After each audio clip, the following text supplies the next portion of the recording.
அரசியலில் எப்பொழுதும் எதுவும் நடக்கலாம் என்ற நிலையில இன்னைக்கு அன்வர் ராஜா திமுகவில் தன்னை இணைத்துக் கொண்டது பெரும் அரசியல் திருப்புமுனையா பார்க்கப்படுது. தமிழ் நிறம் நேயர்களுக்கு வணக்கம். நான் இளந்திரையன். 1989 எம்ஜிஆரால் அரசியலில் ஈர்க்கப்பட்டு தன்னை அடிப்படை தொண்டனாக அதிமுகவில் இணைத்துக் கொண்டவர் அன்வர் ராஜா. எம்ஜிஆர் 15 பேர் கொண்ட ஆட்சி மன்ற குழுவை நிர்ணயித்த பொழுது அதில் ஒரு உறுப்பினராக அன்வர் ராஜாவை நிர்ணயித்தார். அதில் ஜெயலலிதா அவர்களுக்கு நிகரான பதவியில் அவர் இருந்தார். எம்ஜிஆர் மறைவுக்கு பின் ஜானகி அணியில் தன்னை இணைத்துக் கொண்ட அன்வர் ராஜா 1989 சட்டமன்ற தேர்தலில் போட்டியிட்டு தோல்வியடைந்தார். இந்த தோல்வியால் மீண்டும் ஜெயலலிதா பக்கம் சாய்ந்த அவர் ஜெயலலிதாவின் தலைமையின் கீழ் அதிமுகவில் செயல்பட்டார். அப்படி அதிமுகவில் செயல்பட்டவருக்கு 2001ஆம் ஆண்டு தொழிலாளர் நலத்துறை அமைச்சர் பதவியை கொடுத்தார் ஜெயலலிதா அவர்கள்.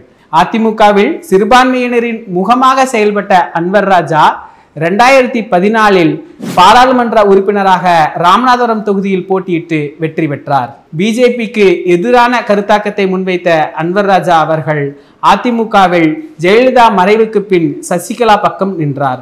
சசிகலா சிறை சென்ற பிறகு எடப்பாடி தலைமையிலான அதிமுகவில் தன்னை இணைத்துக் கொண்டார். 2021 சட்டமன்ற தேர்தலில் அதிமுக பாஜகவுடன் கூட்டணி வைத்ததை எதிர்த்த அதிமுக தலைவர்களில் இவரும் ஒருவர். அன்றைய நிலையில் அதிமுக சட்டமன்ற தேர்தலில் தோல்வியுற்ற பின் அதிமுக வலுவிழந்து விட்டது என்றும் அதிமுகவுக்கு ஒற்றை தலைமை தேவை என்றும் வலியுறுத்தினார். இது அதிமுகவில் பெரும் சலசலப்பை ஏற்படுத்தியது. இந்த நிலையில் அன்று அதிமுக செயல் வீரர்கள் கூட்டத்தில் அன்வர் ராஜாவுக்கும் சி.வி. சண்முகத்துக்கும் இடையே கடும் வாக்குவாதம் ஏற்பட்டதாக கூறப்பட்டது. அதே சமயத்தில் எடப்பாடி பழனிசாமி அவர்களை விமர்சித்து ஒருமையில் பேசியதாக அவர் மீது குற்றச்சாட்டும் ஏற்பட்டது. அதனால் 2021ஆம் ஆண்டு அதிமுகவிலிருந்து நீக்கப்பட்டார் அன்வர் ராஜா. பின்பு அரசியலிலிருந்து ஒதுங்கி இருந்த அவர் 2023ஆம் ஆண்டு பாராளுமன்ற தேர்தலை குறிவைத்து மீண்டும் அதிமுகவில் இணைக்கப்பட்டார். அதிமுக பிஜேபியுடன் கூட்டணி வைப்பதை இவர் கடுமையாக விமர்சித்து வந்ததை சில நாட்களுக்கு முன்பு அதிமுக பிஜேபியுடன் கூட்டணி வைத்திருப்பதை பற்றி கேள்வி எழுப்பிய நிலையில் பிஜேபியால் தமிழ்நாட்டில் காலூன்ற முடியாது என்று அவர் தெரிவித்த கருத்து பெரும் சலசலப்பை ஏற்படுத்தியிருந்த நிலையில் இன்று அண்ணா அறிவாலயத்தில் முதல்வர் மு.க. ஸ்டாலின் முன்னிலையில் திமுகவில் தன்னை இணைத்துக் கொண்டார்.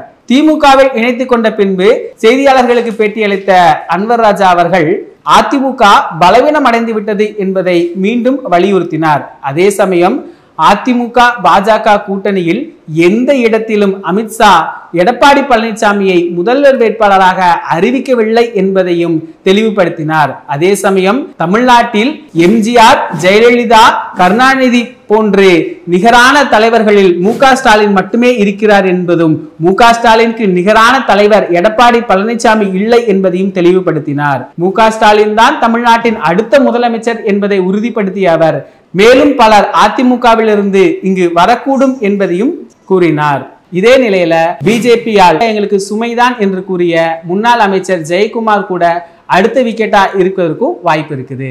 கொள்கை பிடிப்பு உடைய முன்னாள் அமைச்சர்கள், முன்னாள் நிர்வாகிகள், அதே சமயம் இந்நாள் நிர்வாகிகள் கருத்தியல் ரீதியா திமுகவை இணைப்பதற்கு அதிக வாய்ப்பு இருப்பதையும் அறிய முடியுது.